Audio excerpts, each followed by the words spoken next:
সব সারা করলো। আমার বাবাকে ব্যবসার জন্য আমার বাবার ব্যবসা চাইছে এবং আমার বাবা থেকে 2 লাখ টাকা মাসে চাঁদা চাইছে।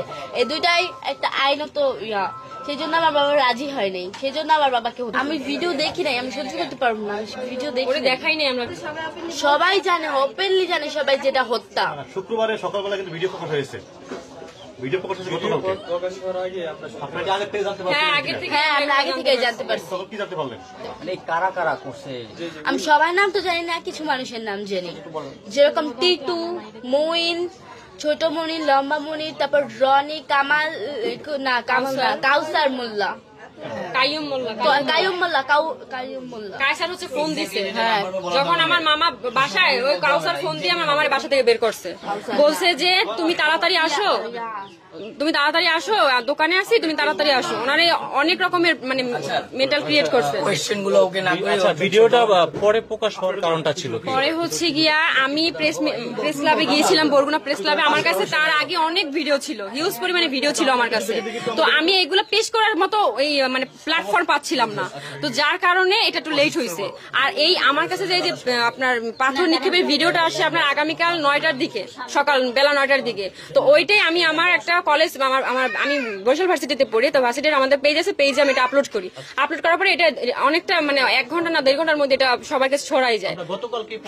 হ্যাঁ, এটা প্রকাশ হয়েছে কালকে। কারণ আর এর আগেও আমার অনেকগুলো ফুটেজ ছিল, সিসিটিভি ফুটেজ আছে 7টা। সেটা হচ্ছে গিয়ে আপনার ওই যে আমার মামার সাথে যখন অফিসে বসে কথা হয় আমার মামারে, তখনই তারা ওইখানে বসে মারামারি শুরু করছে। শুরু করার পরে আমার মামার টানা হিস্ট্রা করে বাইরে নিয়ে আসছে এবং ইট দিয়ে মাথা থাতলাই দিছে। আর এখানে একটা শুট করা হয়েছে আমার মামা, এটা কিন্তু এটা করা হয় নাই। হ্যাঁ, বন্ধুত্ব ছিল। এই যে মুবিন উনি হচ্ছে গিয়া ওনার যে বাসার খাটটা পর্যন্ত আমার মামা কিনে দিচ্ছে। আর তারপর হচ্ছে গিয়া আপনার বাজার করে দিত, তারপর চালাইতো আমার মামা ওদের চালাইতো।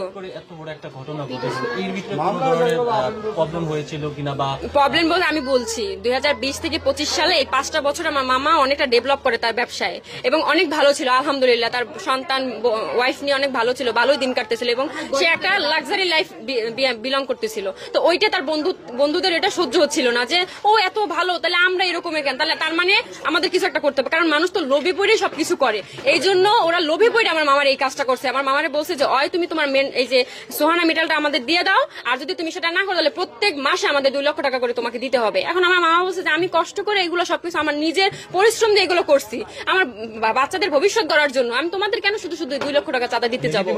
হুমকি দিচ্ছে আমার মামার ডিরেক্ট, একদম ডিরেক্ট। আপনারা তখন আপনার মামা নিয়ে